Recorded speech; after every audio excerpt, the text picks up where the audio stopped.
Bom dia, gente. Bom dia. Estamos aqui para mais um dia de aula, né? Hoje, uma quarta-feira, dia 8 de junho, dia 9 de junho de 2021, dia 9 do mês 6, certo?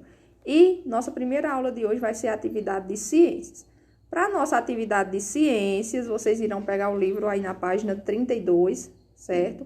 E nós iremos continuar falando sobre o sistema circulatório sanguíneo. Nós já vimos ontem que o principal órgão do sistema circulatório sanguíneo é o coração, né, que é o principal órgão, e que ele está ligado às veias e às artérias que bombeiam sangue por todo o nosso corpo, né? As artérias fazem com que o sangue entre no coração e as veias fazem com que o sangue saia e circule pelo corpo. E hoje nós vamos ver aí alguns elementos que constituem o sangue. Porque a gente vê o sangue naquela cor vermelha, mas se a gente olhasse no microscópio, a gente iria ver muito mais elementos presentes no sangue, não ia ver somente aquela cor vermelha, não. Então, vamos lá. Quantos litros de sangue aproximadamente você acha que existe no corpo de uma pessoa adulta? 1 litro, 5 litros ou 50 litros?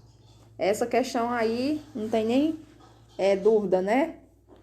É claro que são 5 litros de sangue. É como se você pegasse 2 garrafas de refrigerante, aquelas garrafas de 2 litros cheias, mais uma garrafa de 1 litro. Então, essa é a quantidade de sangue que a gente tem no corpo, uma pessoa adulta. O sangue transporta substâncias por todo o corpo humano, como nutrientes, resíduos e gases. Ele também contém células que protegem o corpo humano de agentes causadores de doença.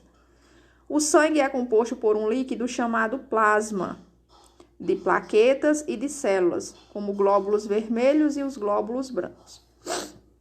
Então, vamos lá. Esses são os principais elementos que constituem o sangue, gente. Preste atenção. Essa imagem que vocês estão vendo aí é uma imagem ampliada do sangue. É como se uma pessoa tivesse pegado uma gotinha de sangue, colocado lá naquele fio do microscópio e tivesse vendo.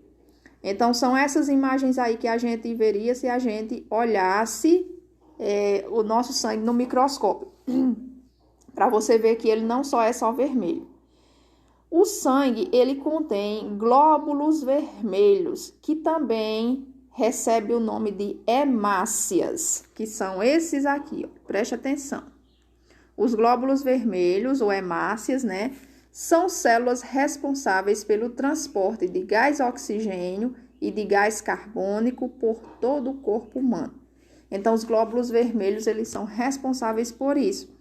Eles são responsáveis pelo transporte do gás oxigênio e do gás carbônico no nosso corpo. Lembrando também que quando a gente...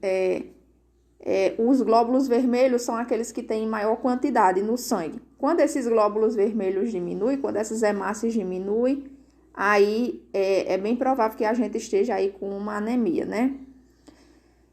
Os glóbulos brancos, que são esses aqui. Os glóbulos brancos, ou leucócitos, são células relacionadas às defesas do corpo humano. Elas protegem o organismo contra invasores, como vírus e bactérias. Então, esses glóbulos brancos, que são os leucócitos, eles são aqueles que vão proteger a gente contra a invasão de vírus e bactérias. Então, quando esses glóbulos brancos não estão na quantidade certa no sangue, a gente vai ficar aí... a gente não vai ficar tão imune a certos vírus e a certas bactérias. Por isso que tem vezes que a gente pode pegar uma gripe, né? Quando o organismo da gente está um pouco fraco. E também os glóbulos brancos, eles vão agir quando a gente sofre um corte. Agora, vamos ver o terceiro componente do sangue aí, que são as plaquetas. As plaquetas, vocês já devem ter ouvido falar quando diz que as plaquetas da gente não estão na quantidade normal, a gente pode estar com dengue, não é? É tanto que quando a gente vai fazer o exame para saber se está com a dengue, a gente tem que ver aí a quantidade de plaquetas. As plaquetas são pequenos fragmentos celulares que auxiliam na coagulação do sangue.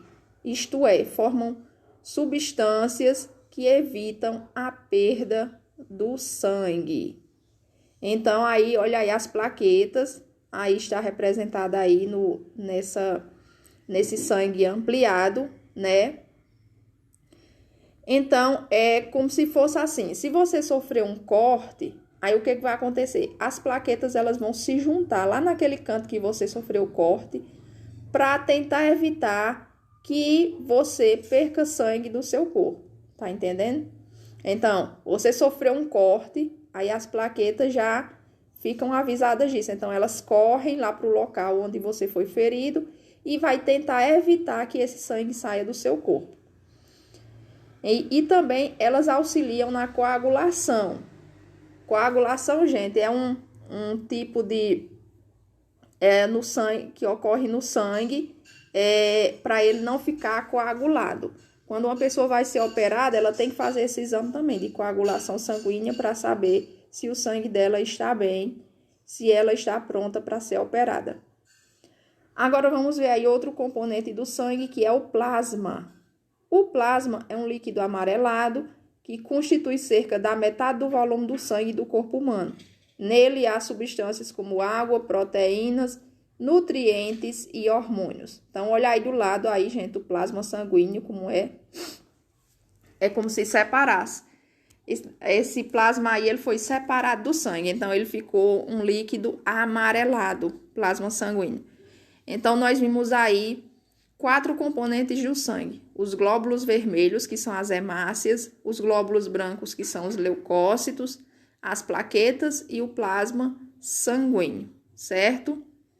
Então, essa foi a nossa primeira atividade, né? Foi a de ciências. Vocês só irão fazer essa questão 6, que é muito fácil. E daqui a pouco eu volto com a segunda aula.